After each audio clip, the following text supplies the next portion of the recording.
wa ala alihi wa ashabihi wa man walah. Segala puji bagi Allah Jalla Jalaluh. Salawat dan salam semoga senantiasa tercurahkan untuk baginda Nabi kita Muhammad alaihi salatu wassalam, yang telah diutus oleh Allah untuk menyelamatkan umat manusia. Allah mengatakan, qad anzalallahu ilaikum dzikra. Allah telah menurunkan kepada kalian zikr, peringatan. Apa peringatan itu? Rasulan yatlu alaikum ayatillahi mubayyinat. Yang diutus oleh Allah, peringatan dari Allah adalah Rasul Nabi kita Muhammad alaihi salatu wassalam. Apa tugasnya? Yatlu, membacakan kepada mereka ayat-ayat Allah mubayyinat, dengan jelas, dengan gamblang, mudah difahami, tidak ribet. Liyukhrijan nas, liyukhrijal ladzina amanu wa amilus solihat minadz dzulumati ilan nur. Untuk mengeluarkan orang-orang yang beriman dan beramal soleh dari kegelapan menuju cahaya. Pada pagi hari ini kita akan berbicara tentang satu permasalahan yang sebenarnya sering dibahas, bahkan menjadi topik hangat buat kita dalam kegiatan-kegiatan kita, yaitu tentang ghibah. Tapi kita akan membahasnya dari sisi taubatnya orang yang melakukan ghibah. Berbicara tentang dosa ghibah, insya Allah semua udah pada tahu Allah melarangnya. Allah melarangnya. Di surah Al-Hujurat Allah mengatakan, wala yaghtab ba'dukum ba'dha. Wala yaghtab. Allah melarang, jangan ada di antara kalian, sebagian di antara kalian menggibai saudaranya yang lain. Dan Allah mengatakan, ayuhibbu ahadukum an ya'kula lahma akhihi maitan fakarihtumuh. Apakah mau salah seorang di antara kalian memakan bangkai saudaranya? Mau. Saudaranya dia makan, bangkainya. Fakarihtumu, kalian nggak suka tentunya. Tapi memang ya, ada banyak yang mendorong orang untuk melakukan ghibah. Kita akan bahas nanti di akhir, supaya kita tahu ternyata aku ghibah ini penyebabnya ini. Baru tahu aku sekarang. Sehingga orang itu akan sembuh dari penyakit ghibah ketika dia tahu penyebabnya. Tapi kalau cuma orang seperti demam, dikasih paracetamol, hilang demamnya. Hilang demamnya. Tapi besok balik lagi. Kasih paracetamol lagi, hilang lagi demamnya. Besok balik. Kenapa? Karena kau tidak mengobatin penyebab demam itu. Begitu pula dalam urusan ghibah. Sekarang nih, kalau kita bahas tentang bahaya ghibah, macam-macam sanksi yang diberikan kepada pelaku ghibah, kita jadi takut lalu kita tinggalkan. Besok balik lagi. Lusa balik lagi. Dan itu terlihat di banyak orang. Dan semoga Allah menyelamatkan kita. Bukan berarti yang berbicara selamat dari tidak menghibahin orang. Kadangkala kita pun melakukan ghibah, tapi tidak merasa bahwasanya itu ghibah. Adapun taubat bagi orang yang melakukan ghibah. Dosa ada dua macam. Yang pertama adalah dosa besar. Yang kedua dosa kecil.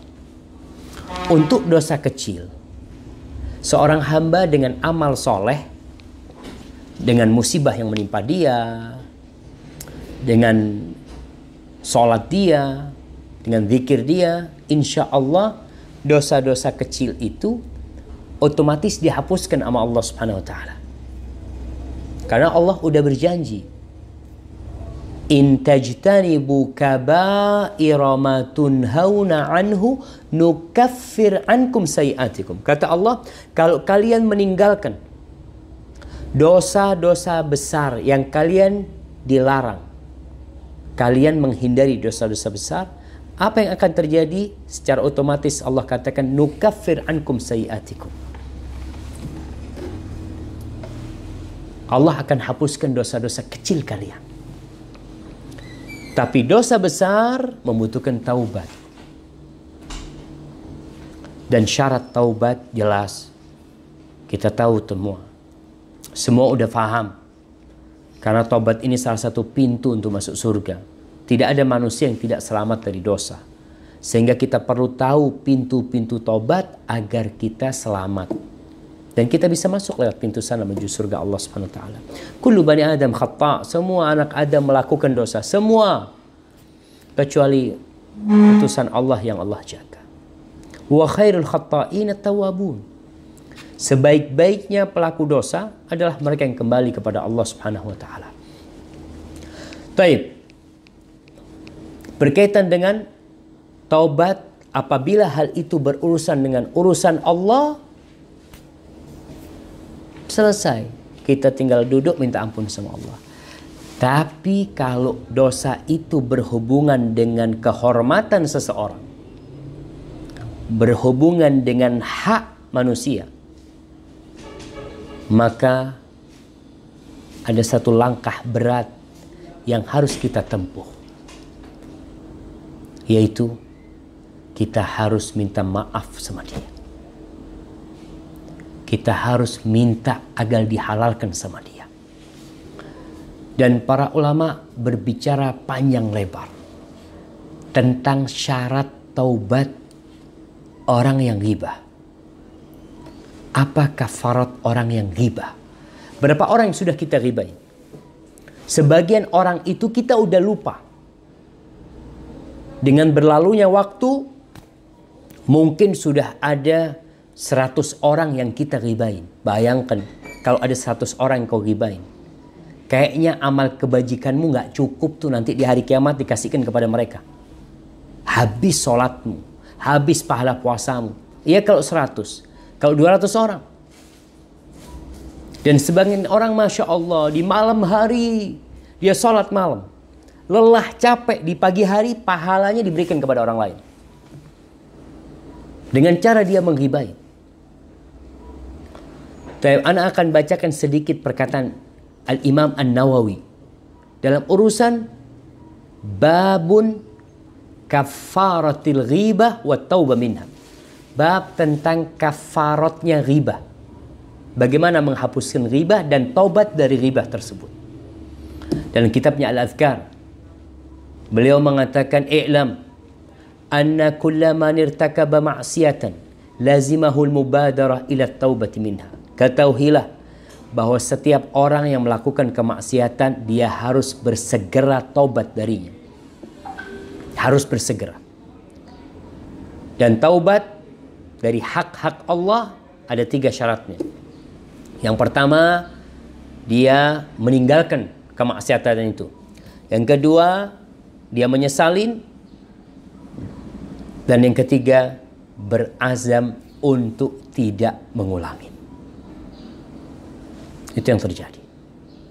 Berazam untuk tidak mengulangi.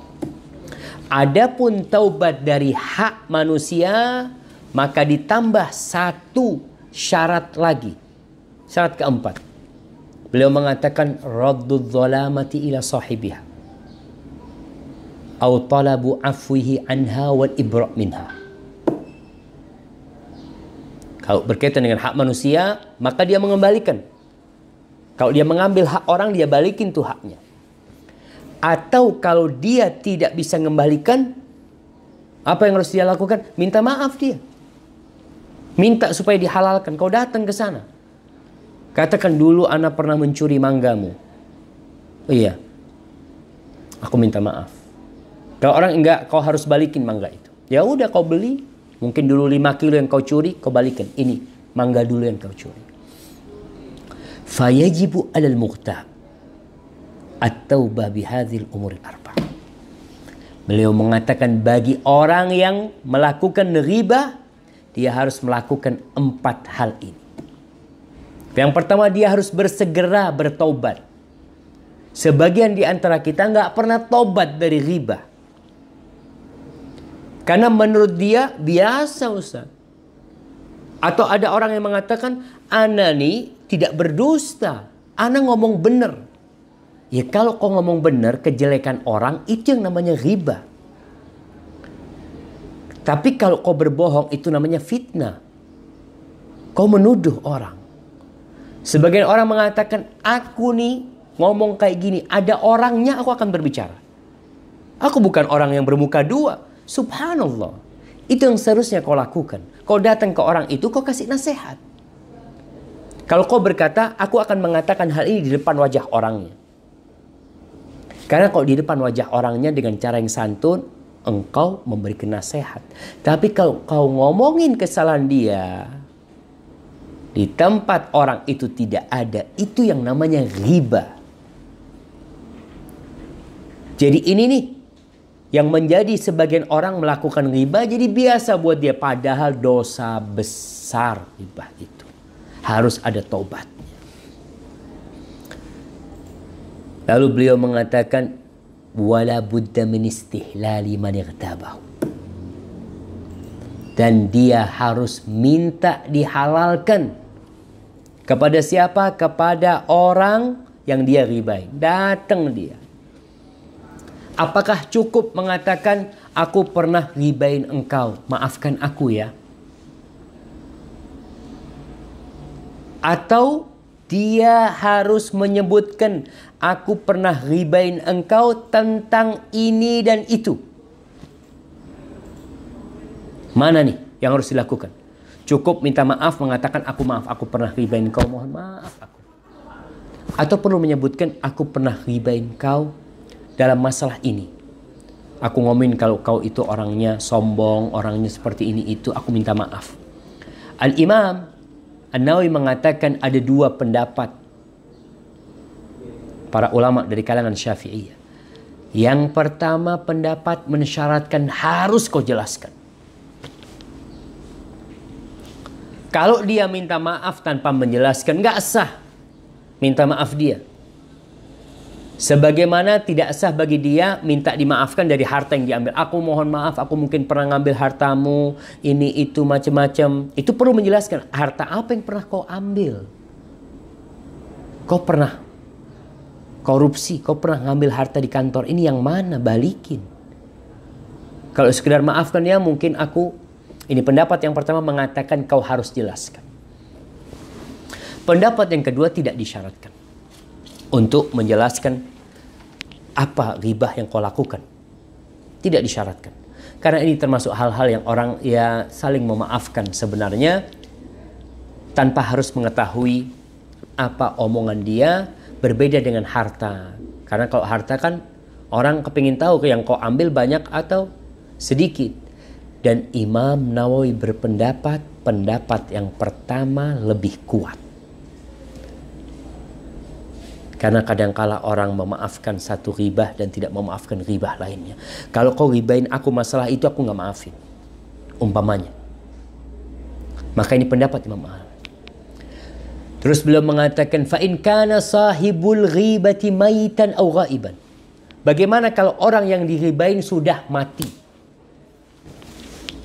Atau nggak ada? Aku mau cari kemana dia, Ustaz? Kita ribain orang, ada orang lewat. Orang lewat nih, kita nggak kenal sama dia. Kita mau sama teman kita. Aduh nih, ini kayaknya nih orangnya gayanya riak nih. Subhanallah. Kau udah masuk ke hatinya. Kau bongkar hatinya sehingga kau tahu dia riak. Dan orang ini pergi, lalu kau tidak pernah berjumpa lagi dengan orang itu. Gimana cara kau minta dihalalkan? Yang jelas engkau sudah transfer pahala sama dia.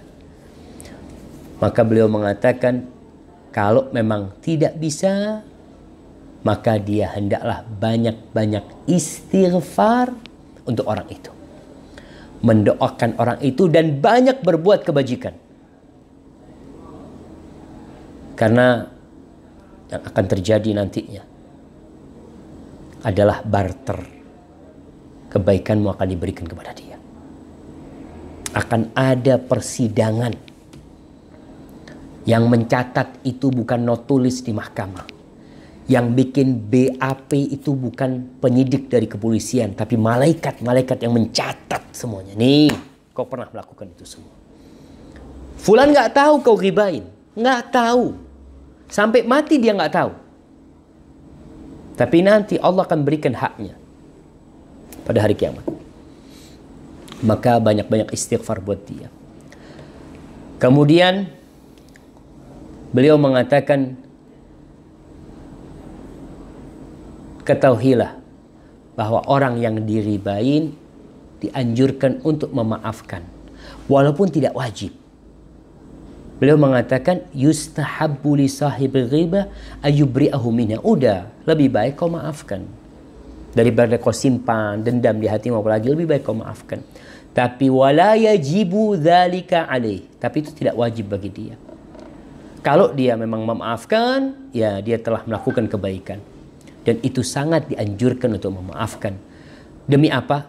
Demi menyelamatkan saudaranya dari dosa ghibah. Dan dia sudah taubat. Kenapa engkau nggak maafkan dia? Dan dia akan mendapatkan pahala yang besar. Taib, jamaah rahimakumullah. Itu hal pertama. Ada hal kedua yang perlu kita fahami. Bahwasanya orang yang memohon ampun tidak berarti ghibahnya cukup untuk diampuni. Astagfirullah, astagfirullah, astagfirullah. Enggak. Tadi kau perlu taubat yang benar seperti yang tadi kita sudah sampaikan. Dan kau harus semangat untuk minta maaf. Jangan mengatakan, aduh kayaknya ana sudah mendoakan dia lah. Kau mendoakan dia. Tapi seharusnya engkau itu kalau bisa minta maaf, kau datang sama dia. Memohon ampun kepada dia. Memohon maaf atas kesalahanmu yang telah dia lakukan. Rasulullah SAW berbicara dalam hadis riwayat Bukhari. Supaya kita tidak meremehkan hak orang ya. Tadi kita katakan kan udah boleh Ustaz mendoakan dia. Selesailah. Kau nggak tahu bagaimana menakutkannya pengadilan pada hari kiamat.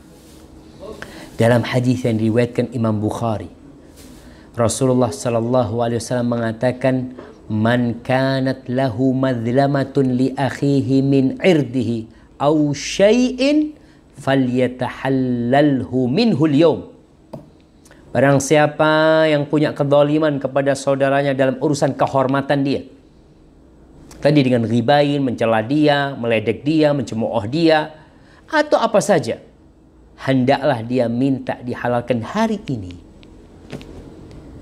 Qabla an la yakuna dinarun wala dirham. Sebelum datang hari uangmu nggak berguna. Yauma la yanfa' malun wala banun. Hartamu nggak ada gunanya. Kau punya emas sepenuh rumahmu. Kau punya emas sebesar gunung, nggak berguna. Begitu pula perak.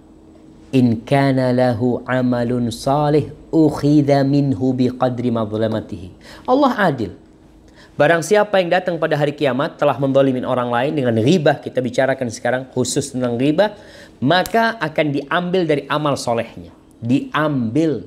Kau capek pagi, siang, malam beramal soleh.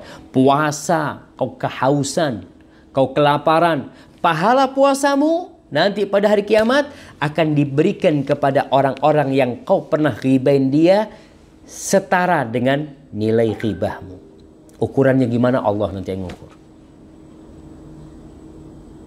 Wa illam takun lahu hasanat. Kalau dia tidak punya kebaikan, artinya pas-pasan hidupnya, amal solehnya enggak seberapa, apa yang akan terjadi? Ukhidha min sayyiati sahibihi fahumila alaih. Subhanallah. Ini orang yang melakukan dosa selama hidupnya, diambil dosanya diberikan kepada kau. Gara-gara kau ghibain dia. Dan jamaah, Capek kita beramal soleh. Orang itu pada hari kiamat nanti, ketika kematian tiba, apa yang dikatakan orang? Allah mengatakan, hatta idza jaa hadar ahadakumul maut fayaqulu rabbi laula akhartani ila ajalin qarib fa asaddaq. Dia kepingin sedekah. Tapi bagaimana orang yang sudah banyak sedekahnya di dunia, di akhirat jadi nol? Karena diberikan kepada orang-orang yang pernah dia cela, yang pernah dia ribain. Dan sekarang orang mencela kehormatan seorang muslim dengan sangat mudahnya sekali. Ada yang dengan tangan. Kalau kita lihat sekarang subhanallah, orang dengan mudah mengadakan like and dislike. Ada yang dengan cara seperti ini kau mencela saudaramu. Kau akan dihisap nanti. Memberikan komentar-komentar yang penuh dengan celaan, nggak ada satu kata pun yang kau tulis kecuali kau akan dapatkan dalam timbanganmu nanti pada hari kiamat. Jamaah rahimakumullah, maka kita harus berusaha untuk datang minta maaf. Jangan bahasa Jawanya itu aras-arasen ya. Artinya apa aras-arasen itu, Ibu? Nah, ada yang tahu? Anda nggak ketemu bahasa Indonesianya. Apa aras-arasen? Ogah-ogahan. Malas-malasan, ya. Malas-malasan tuh. Jadi mau minta maaf, datang ke dia. Aku minta maaf ya, kata dia. Nggak ada maaf. Ya udah, Anda udah minta maaf, kau nggak mau kasih maaf, nggak ada urusan sama kau. Jangan. Kau harus sungguh-sungguh minta supaya dihalalkan dari orang yang kau pernah ribain dia. Minta maaf, sekali ketemu dia nggak memaafkan, kau datang lagi. Urusannya nanti itu kau sudah beramal soleh, nanti dikasihkan ke dia. Tadi pernyataan Imam Nawawi mengatakan nggak wajib orang memaafkan, nggak wajib untuk diribain. Itu dianjurkan dan itu baik buat dia, mengangkat derajatnya. Tapi kalau dia sakit hati, enggak. Aku mau urusannya nanti pada hari kiamat. Aku mau urusannya itu. Kalau orang itu sudah ngomong kayak gitu, kau persiapkan amal kebajikan yang banyak. Engkau akan berikan kepada dia nanti. Urusannya nggak mudah, jemaah. Kalau sama Allah gampang. Maka kau datang minta maaf, memohon maaf, katakan untuk satu kesalahanku 1000 maaf ku minta kepadamu. Apa yang bisa kau berikan? Berikan. Sampai kata para ulama, kalau kau harus belikan hadiah buat dia yang mahal, kau belikan hadiah di dunia nih. Mumpung sekarang. Engkau pernah ribain fulan dan fulan tidak pernah memaafkan, kau punya rezeki, kau belikan motor dia. Aku hadiahkan motor ini buat kau. Catatannya kau maafkan aku, minta maaf aku. Wallahi jamaah. Masih ada harga sekarang motormu, bisa kau berikan. Nanti hari kiamat nggak berguna tuh kau. Mumpung ada gunanya, kau berikan. Untuk minta maaf. Mungkin kesalahanmu sangat besar, sehingga dia tidak memaafkan.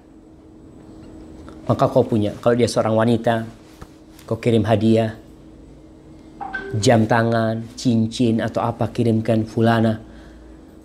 Aku mungkin pernah mencemoohmu, mencelamu selama ini. Minta maaf aku. Wallahi aku nggak tahu. Aku susah tidur ketika kau tidak memaafkan.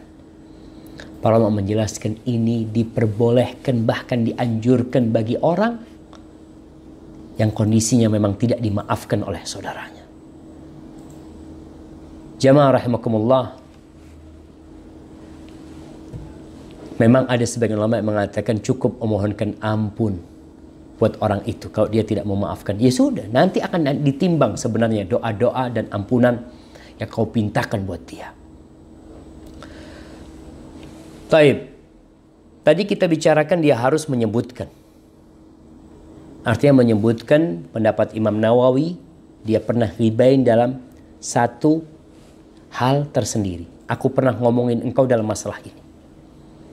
Sebagian ulama mengatakan tidak cukup umum lah. Di sini dilihat maslahatnya. Kalau engkau datang kepada dia, minta maaf, menyebutkan kesalahanmu kepada dia, ternyata hal itu membuat permasalahan semakin besar, maka tidak perlu kau permasalahkan. Artinya kau bikin dia sakit hati 2 kali nantinya. Maka sebenarnya ulama mengatakan kalau memang kau lihat ini bisa membuat ya bom yang menghancurkan hubunganmu sama dia, maka ya kau tidak perlu menyebutkan. Tapi kau datang, aku mohon maaf, mungkin aku pernah ngomongin engkau, aku mungkin pernah mencela engkau secara umum. Kalau memang maslahatnya tidak bisa diambil di sana. Walaupun pendapat sebagian ulama wajib dijelaskan. Ya wallahualam, kita berusaha lah. Para jamaah, sebagian ini hal yang keempat yang perlu dibicarakan tentang masalah taubatnya orang yang riba. Tadi memohonkan ampun buat saudaramu itu mungkin bisa menghapuskan dosamu. Menurut sebagian pendapat ulama, ingat, walaupun pendapat yang lebih kuat, nanti hitung-hitungan sebenarnya pada hari kiamat. Kalau kau memohonkan ampun buat dia, sebut namanya. Bukan cukup mengatakan Allahumma ghfir lil mu'minina wal mu'minat wal muslimina wal muslimat al ahya minhum wal amwat. Enggak. Sebagaimana engkau menggibain dia dengan namanya, maka kau sebut dia dalam doamu dengan namanya. Nih sekarang kita sibuk doakan dia. Karena apa? Karena gara-gara kita sendiri yang melakukan ghibah tersebut. Kau cari tempat-tempat yang mustajab. Artinya kau harus ikhlas mendoakan dia. Dengan harapan doa dan permohonan ampunmu itu diterima oleh Allah Subhanahu wa ta'ala. Karena bisa jadi doa nggak didengar. Lalu bagaimana doa yang tidak didengar oleh Allah akan menghapuskan dosa ghibah? Ada orang berdoa dengan hati yang lalai, berharap permohonan ampunmu itu bisa menghapuskan dosa ghibahmu. Ya nggak mungkin lah. Mereka yang berpendapat mendoakan saudara bisa menghapuskan itu kalau doamu didengar oleh Allah, istighfarmu dikabulkan sama Allah Jalla Jalaluhu. Jadi ada banyak hal. Kalau kita datang minta maaf, jelas orang itu memaafkan atau tidak.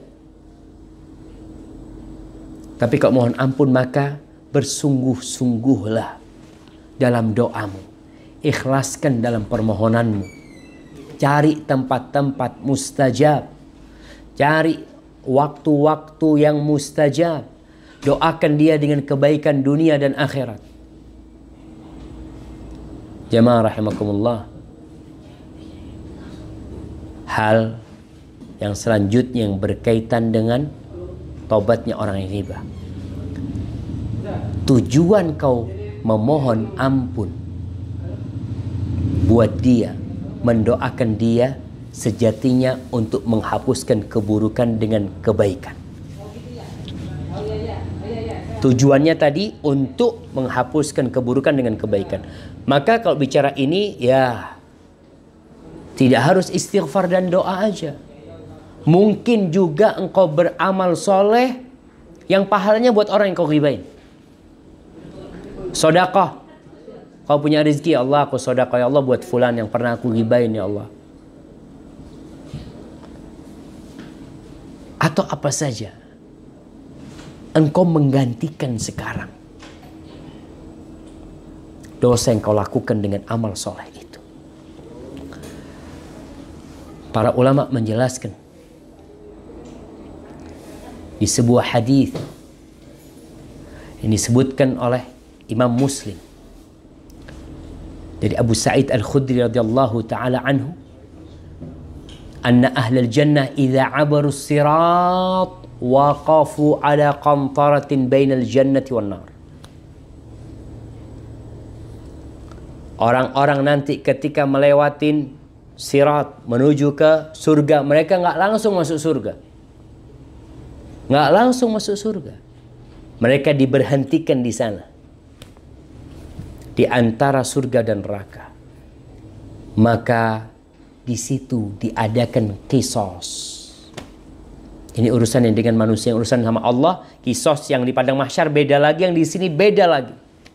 Sampai ketika mereka sudah dibersihkan, sudah disucikan, mereka diberi izin untuk masuk surga. Bagaimana dengan orang yang ghibah? Allah mengatakan wala yaghtab ba'dukum ba'dha. Allah mengatakan jangan sebagian menghibain sebagian lainnya. Ini artinya hubungannya dengan manusia nanti sama saudaramu kau. Termasuk kezaliman dalam kehormatan seseorang. Dan orang ketika hadir di majelis riba, dia menjadi satu di antara tiga hal. Kau lihat, engkau ini dalam urusan riba satu dari tiga orang. Yang pertama, engkau yang diribain oleh orang, maka alhamdulillah, kau akan dapat transfer pahala. Yang kedua, engkau yang menggibain orang nih, maka engkau berada dalam masalah yang besar. Yang ketiga, engkau yang hadir mendengarkan, menyimak. Enggak Ustaz, ana enggak gibain Ustaz, ana cuma dengerin Ustaz. Maka kau yang mendengarin, kau bisa dapat pahala besar. Dan kau bisa dapat dosa ghibah. Dari mana dapat pahala besar? Ketika engkau membela kehormatan saudaramu. Allah akan menyelamatkan engkau kelak pada hari kiamat. Saudara ribain, kau mengatakan afwan ya, kayaknya ngomong yang lainnya aja lah. Fulan ya, mungkin kau tahu dia nggak baik. Kalau kau ingin kasih nasihat, kau kasih nasihat dia. Tidak perlu dibicarakan di sini. Mohon maaf, mungkin aku tidak berkenan buat kalian, tapi janganlah eman-eman pahala kita dikasihkan ke dia. Kau bisa mengatakan itu, kau katakan. Nggak bisa kau beranjak dari tempat itu. Afwan, ana mau ke tempat lain, soalnya pembicaraannya sepertinya nggak pas sama ana. Maka kau mau jadi yang mana? Sebenarnya ulama mengatakan kalau andai kata menginginkan orang lain terjebak dalam dosa itu boleh. Kata orang ini mengatakan, aku berharap orang-orang itu ribain aku. Tapi nggak boleh kita berharap orang lain dapat dosa kalau dapat pahala. Maka jamaah rahimakumullah, itulah langkah-langkah yang harus dilakukan orang yang taubat dari dosa ghibah.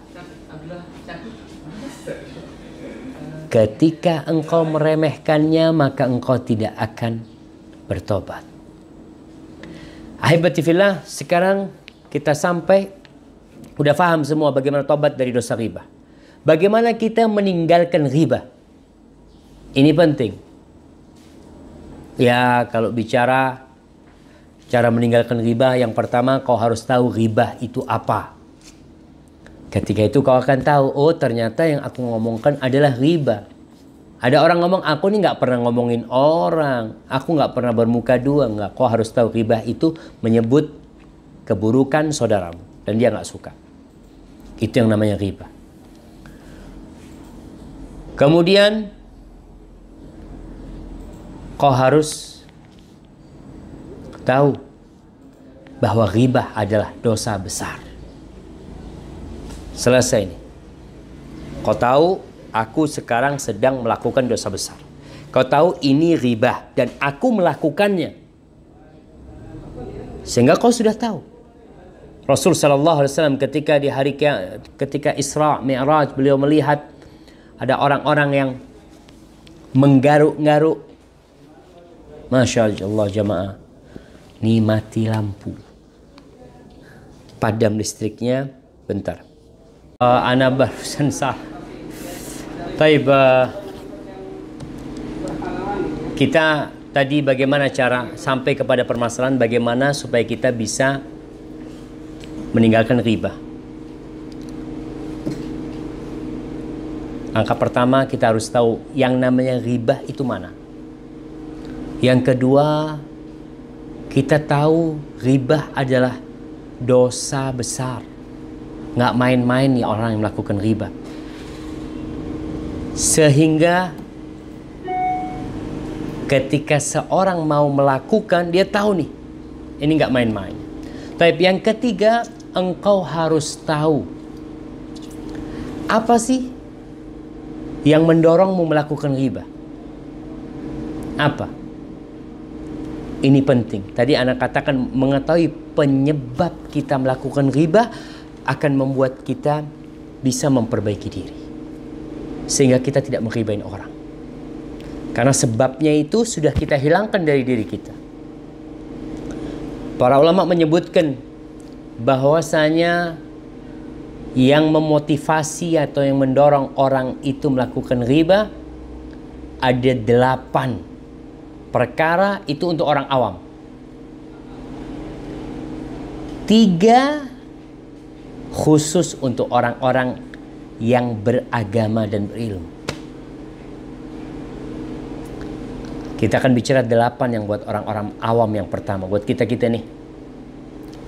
Yang pertama adalah ghibah dikarenakan kita marah sama orang itu. Jadi engkau nggak suka karena kau marah, maka akhirnya engkau melakukan ghibah, marah sama orang itu. Dikatakan kepada Hasan al-Basri, inna fulanan irtabaka, seharusnya fulan telah menghibaimu. Lalu diceritakan Hasan al-Basri menghadiahkan sewadah rutab kurma muda.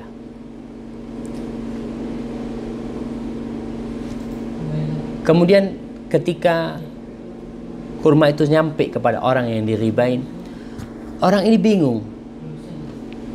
Maka dia datang kepada Hasan al-Basri mengatakan, aku ini ribain kau, terus kau hadiahkan kepada aku ini.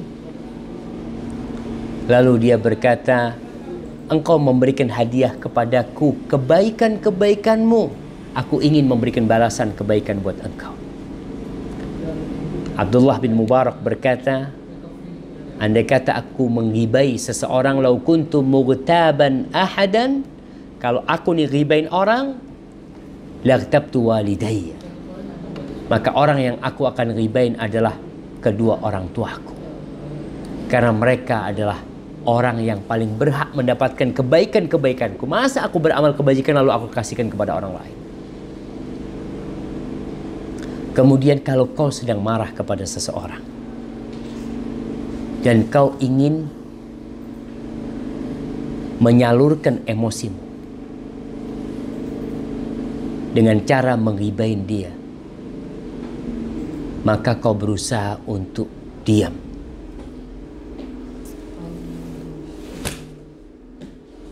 Mati lagi lampunya.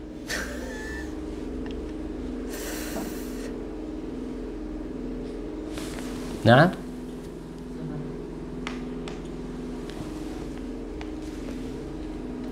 ya Karim, subhanallah.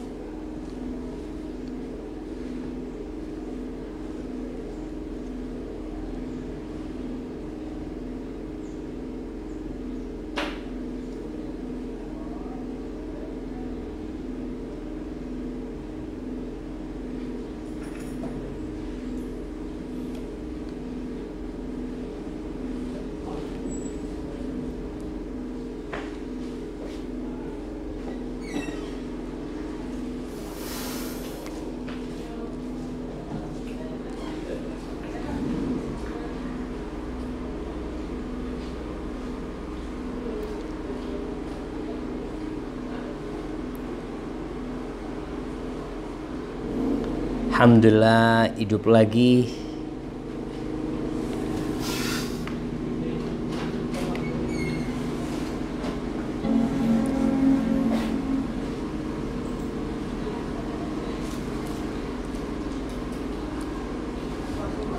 Jamaah, subhanallah ya, kita sekarang menjadi orang yang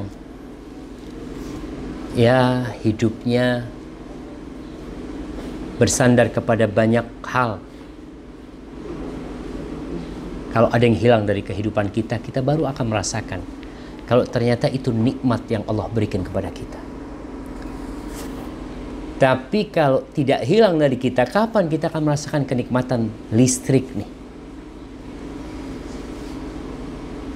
Kau sekarang pernah, ya Allah, alhamdulillah, kau kasih nikmat listrik buat aku, lampu, aku bisa baca, lampu dengan itu aku bisa menjamu tamu di malam hari. Kadang-kala kita tidak pernah mensyukuri itu nikmat. Baru kita akan merasakan nikmat itu tatkala dia hilang. Seperti sekarang kita di kampus STDI, Masya Allah, 2 kali ini padam. Ya terus mau diapain?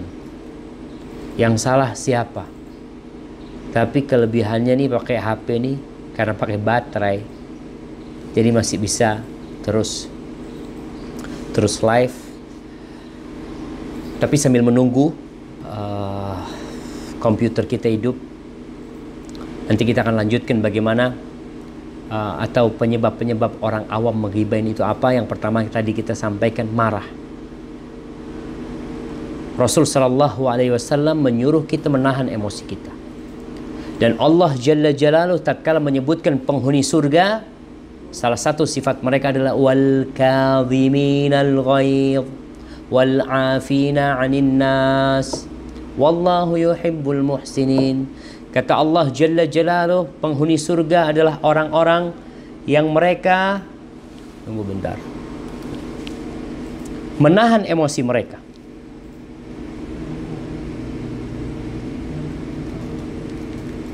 Mereka memaafkan orang. Mereka menahan emosinya dan memaafkan orang. Artinya tadi, ketika kau marah sama orang, kau jadi kepingin ngomongin dia. Kau jadi ingin berbicara tentang dia. Dan memang dia punya salah sama kau mungkin. Tapi jangan sampai kesalahan dia kepadamu membuat engkau melakukan kesalahan kepada dia. Ustaz, kan kesalahan dibalas sama kesalahan. Allah menyuruh idfa' billati hiya ahsan.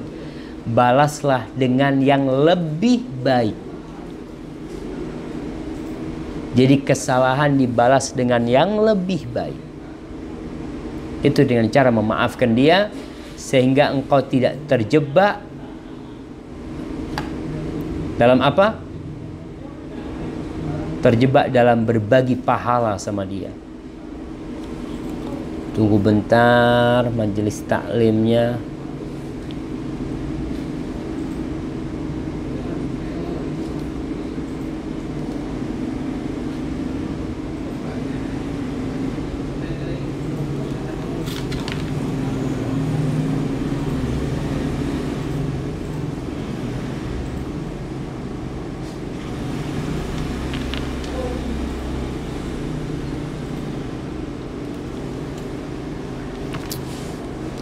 Astaghfirullahaladzim.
Bismillah, alhamdulillah. Sabar, semuanya harus sabar, nggak boleh marahan. Nah, Bismillah.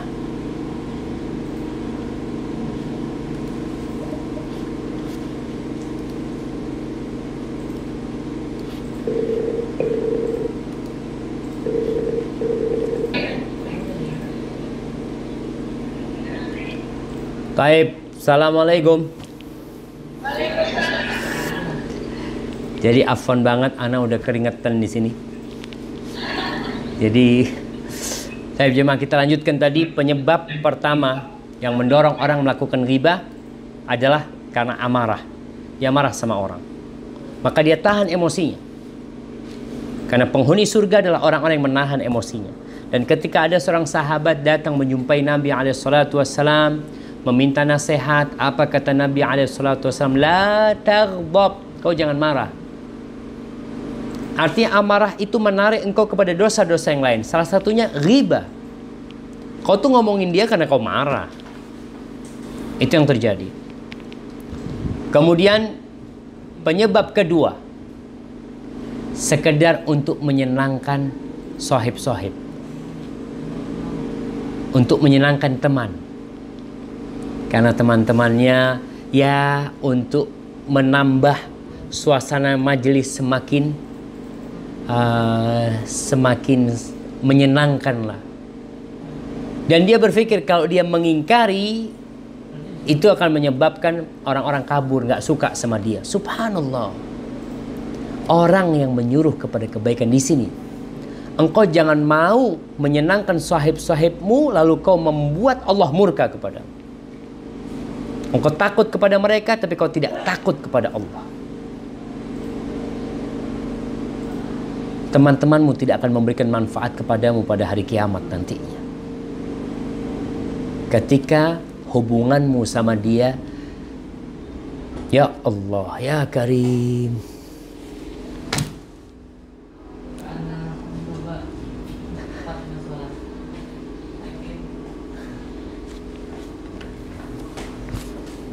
Ja'al kahruba.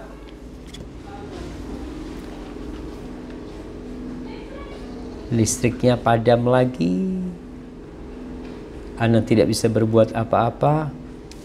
Tunggu sebentar. Bismillah ya Allah. Bentar.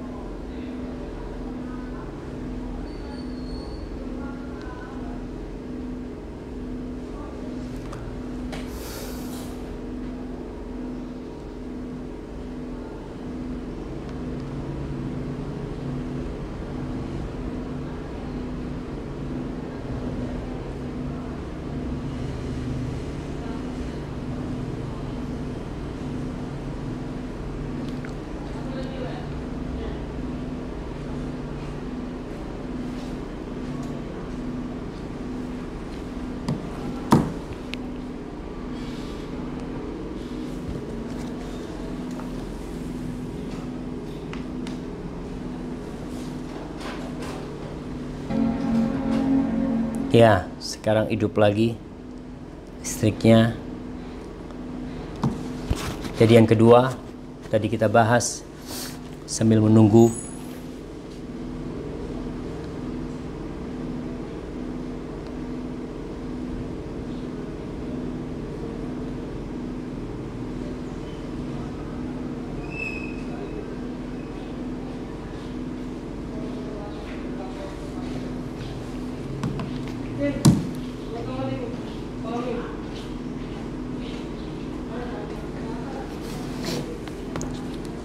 Assalamualaikum, Kak. Mungkin bisa ngikutin di YouTube dulu. Di YouTube. Ya.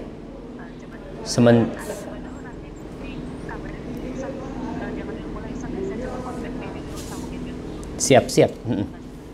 Coba. Apanya dikabarin? Sekarang coba aja, kan bisa masuk langsung nggak? Ke YouTube Syafiq Riza Basalama. Karena ini nggak stabil anunya, apa namanya, gensetnya, jadi hidup mati.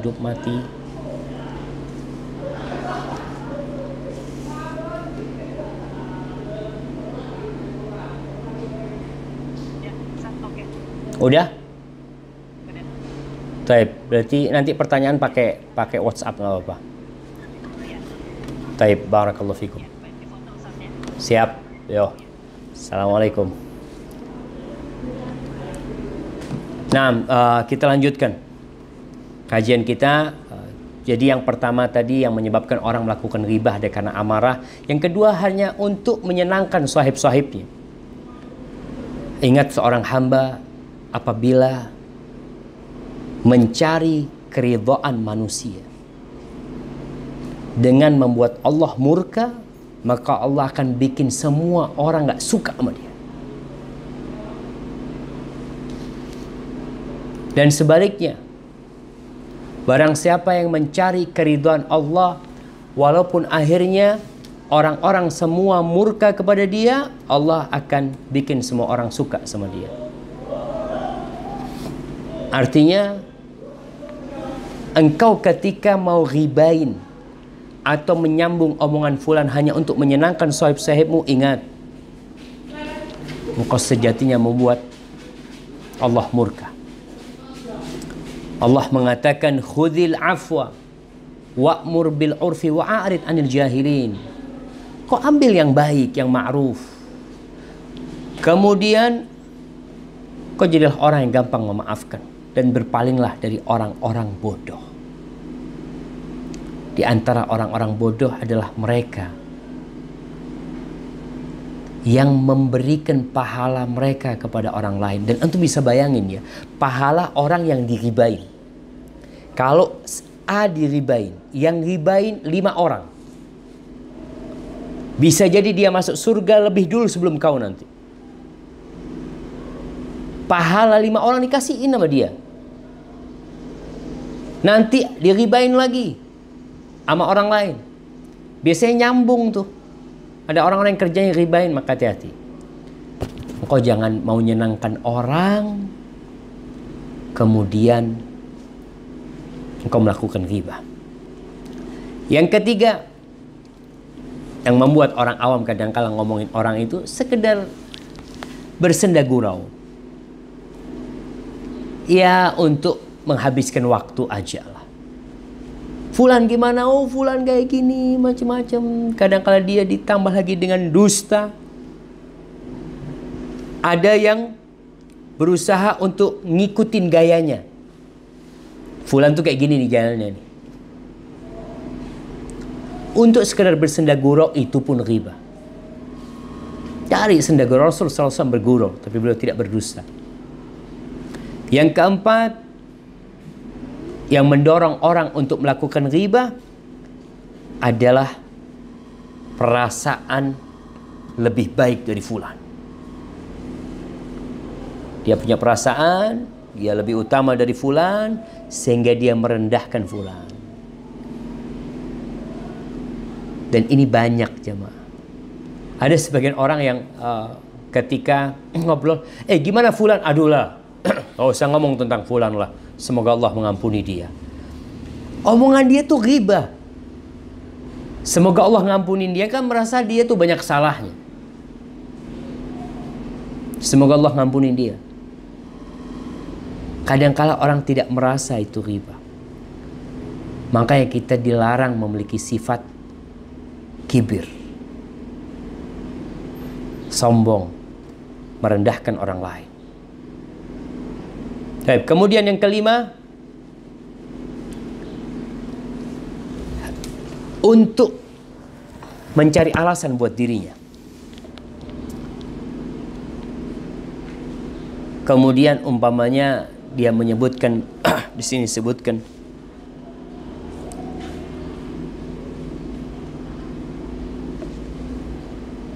ada orang yang melakukan ini. Dia ingin menyebutkan sebuah kelakuan buruk yang dia ingin mentahdir orang.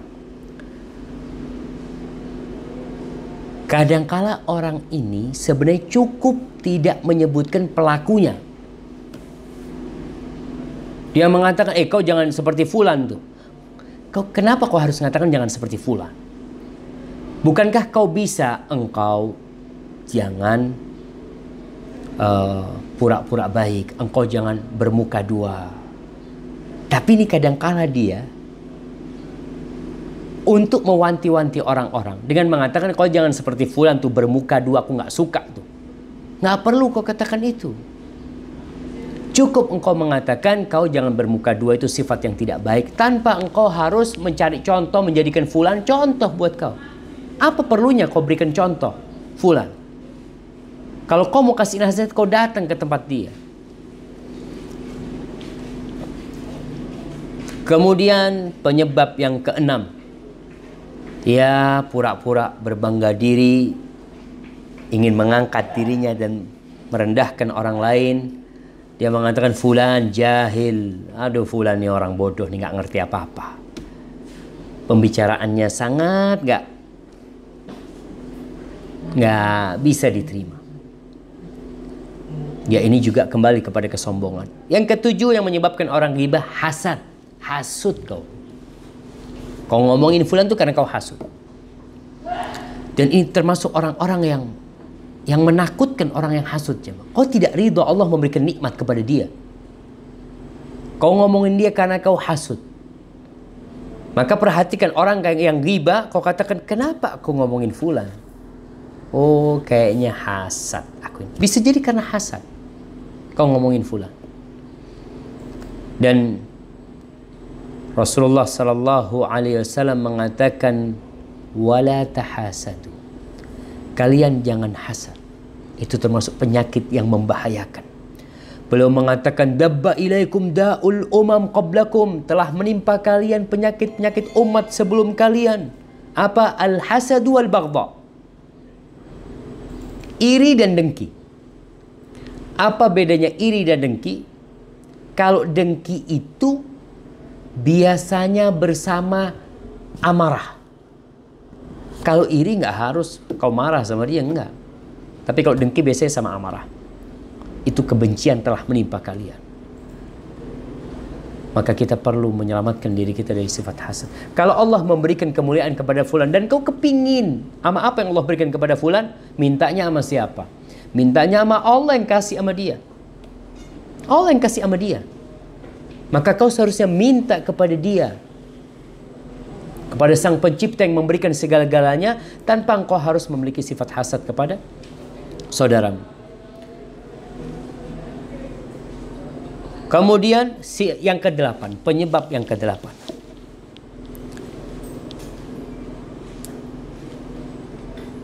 Penyebab ke-8, dia berpikiran kalau temannya itu akan ribain dia. Maka dia ribain dia dulu. Kenapa? Supaya nanti fulan itu kalau menjadi saksi, memang dia tahu fulan akan menjadi saksi dalam satu permasalahan. Dan kau tahu. Maka kau bersegera menceritakan keburukannya dengan harapan kesaksian dia ditolak. Biasanya yang seperti ini ditambah dengan kebodohan, dengan kebohongan. Na'udzubillah min dzalik. Kemudian ada pun 3 yang mendorong orang melakukan ghibah, yang dilakukan oleh orang-orang yang berilmu. Orang-orang yang agamis, orang-orang yang udah pada ngaji nih, yang udah tahu dengan hukum. Dan ini permasalahan yang sangat menakutkan jamaah. Ketika kita pun menggibahin orang lain. Ada bab menceritakan, bukan menceritakan. Artinya menjelaskan tentang kesalahan orang agar orang-orang tidak terkecoh dengan kesalahan fulan. Itu babnya ada. Tapi hati-hati. Betulkah engkau menceritakan itu lillahi ta'ala atau kau ghibah? Kemudian apa 3 hal yang menyebabkan orang berilmu kadangkala terjebak dalam kejahatan syaitan ini? Yang pertama, Masya Allah. Tapi nggak apa, ini mati lagi nih. Ana barusan mau hidupkan Skype, ternyata malah lagi.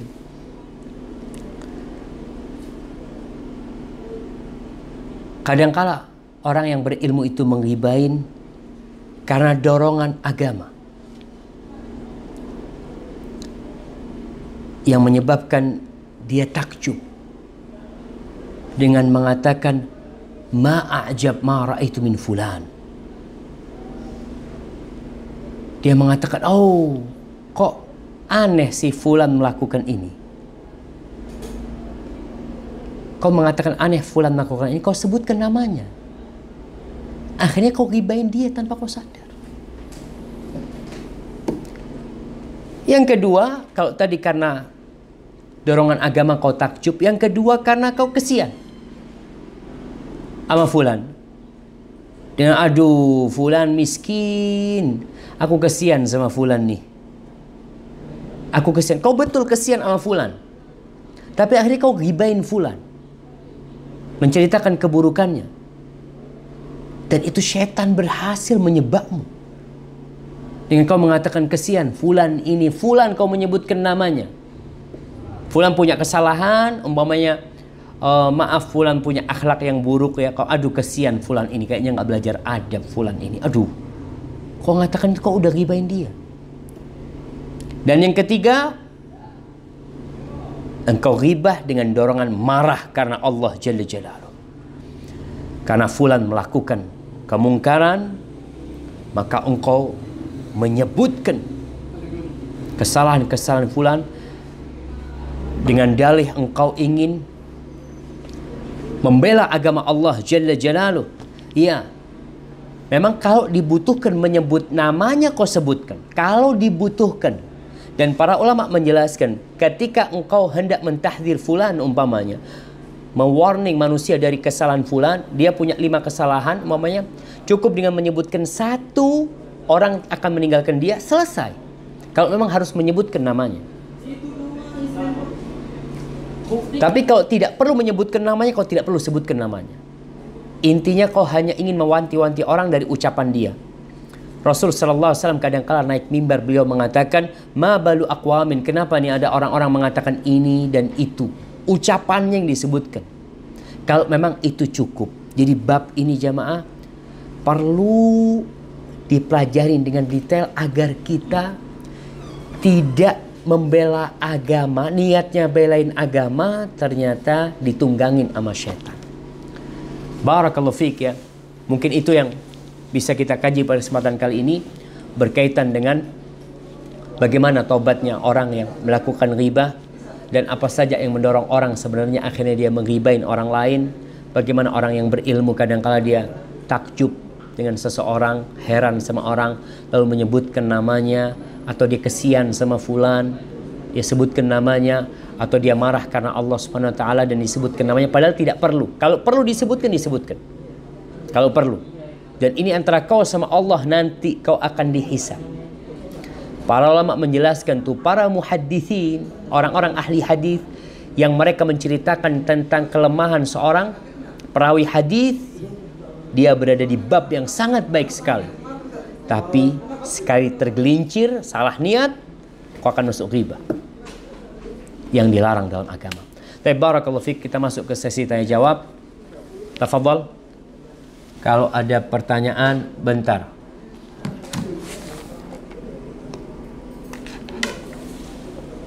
Ana hidupin mungkin via WA ya.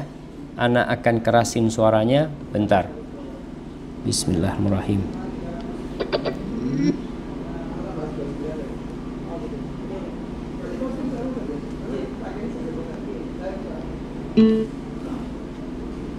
Tunggu bentar. Bismillahirrahmanirrahim.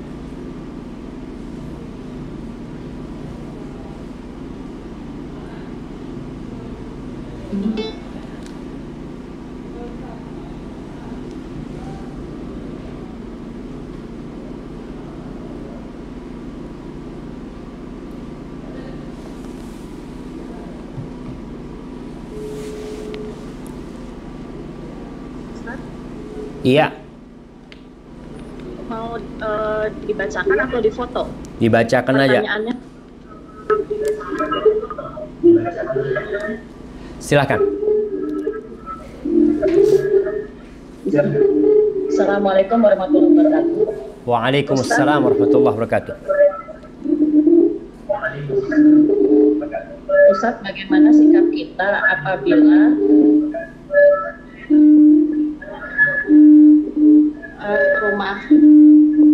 tempat kami ini kan tempat untuk berkumpul keluarga.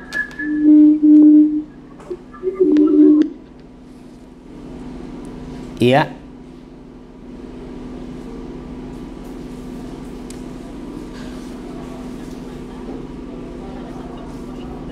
Ini majelis ghibah. Untuk menasehati sulit karena yang hadir rata-rata tidak hanya dari usia tapi juga dari silsilah lebih tua dari kami.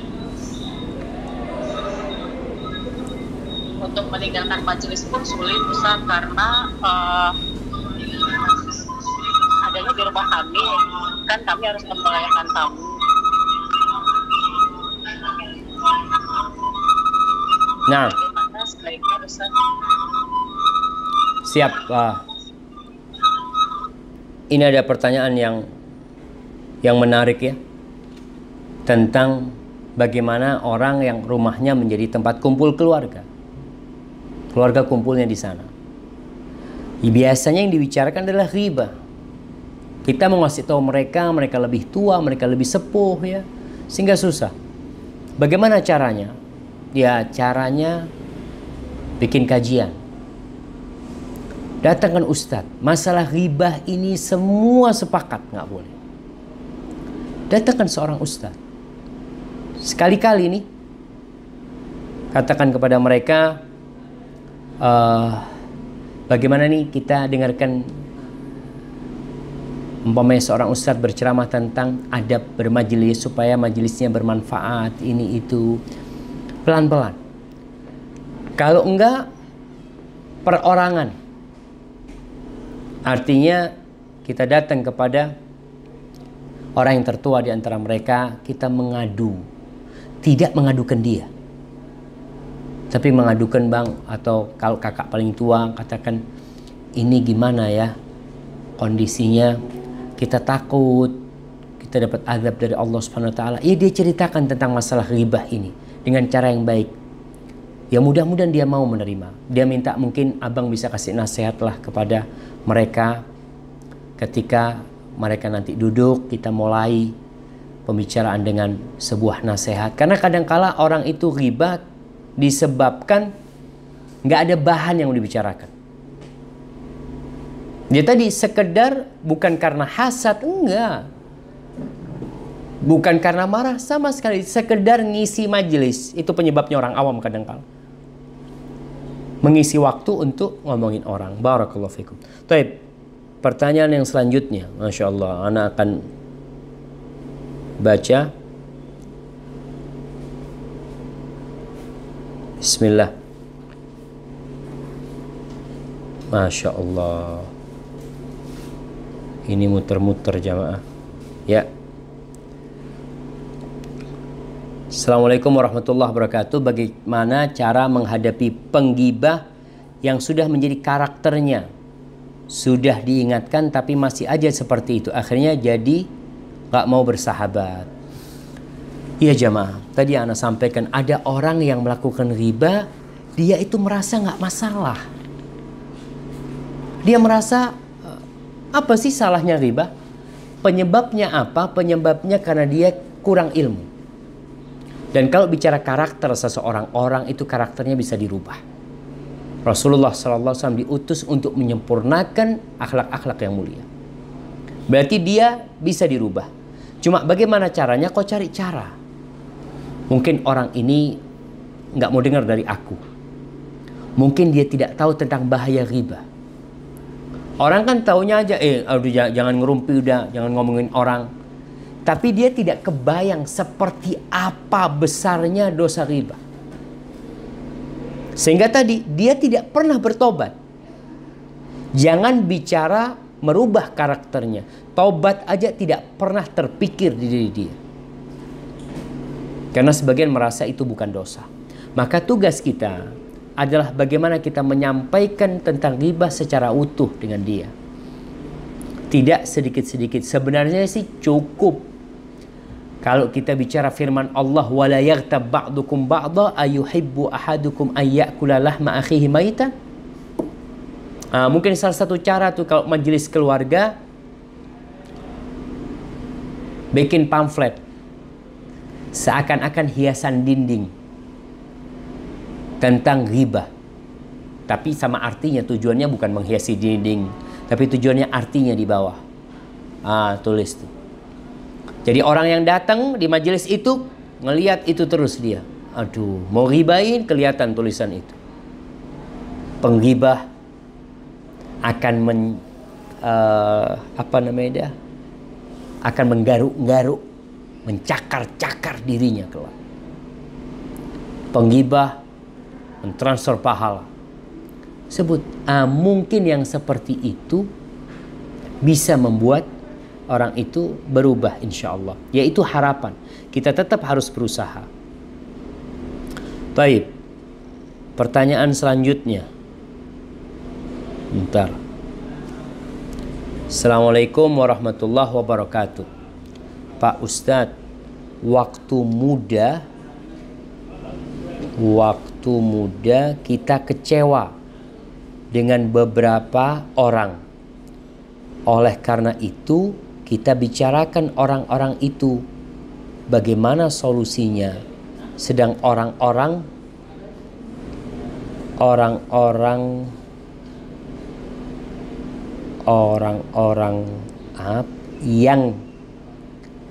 yang ghibah sudah tidak ada lagi, jauh dan tidak ketemu lagi. Mohon solusinya. Nah, ini pertanyaan menarik nih. Tadi kan kita udah bahas bagaimana tobatnya orang ghibah kalau orangnya udah meninggal dunia. Orangnya udah nggak ada. Kita tetap berusaha mencari untuk meminta maaf. Nggak main-main urusannya. Pahalamu udah diambil dia tuh. Kalau nggak ketemu, kau berusaha beramal kebajikan untuk dia. Mendoakan dia, beristighfar untuk dia. Kau punya sesuatu, kau bisa sodakohkan atas nama dia. Dengan harapan kelak nanti kebaikan-kebaikan itu menghapuskan dosamu kepada dia. Barakallahu fikum. Assalamualaikum Ustaz. Bagaimana bila kita sedang membicarakan tentang pemerintah? Misalnya presiden, gubernur, aparat pemerintah lainnya. Apakah itu termasuk ghibah? Dan bagaimana bila kita sedang membicarakan seorang anak yang mungkin, ini ada pertanyaan lanjutan. Tapi berkaitan dengan kau bicara tentang pemerintah, apa yang kau bicarakan? Kau diskusi tentang kebijakan pemerintah. Dan kau bisa memberikan solusi, ya diskusimu insya Allah diskusi ilmu. Ada kebijakan pemerintah seperti ini. Gimana nih, apakah bisa diterima atau tidak? Atau kita bisa memberikan masukan. Tapi kalau engkau menggibain fulan-fulan di pemerintah, tanpa engkau ada alasan yang dibenarkan, ya masuk ghibah tetap. Aduh, fulan nih gayanya kayak gini nih. Fulan nih kayaknya bohong nih. Fulan nih kayak gini. Itu tetap masuk ghibah.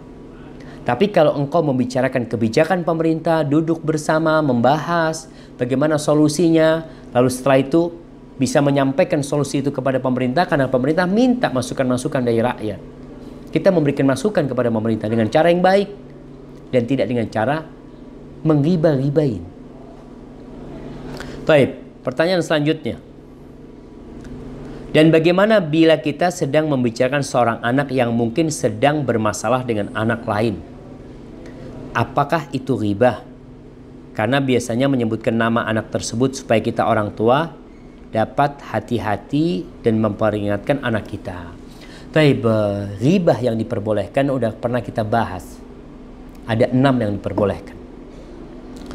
Di antaranya adalah orang yang dizalimin melaporkan kezaliman orang yang menzalimin dia.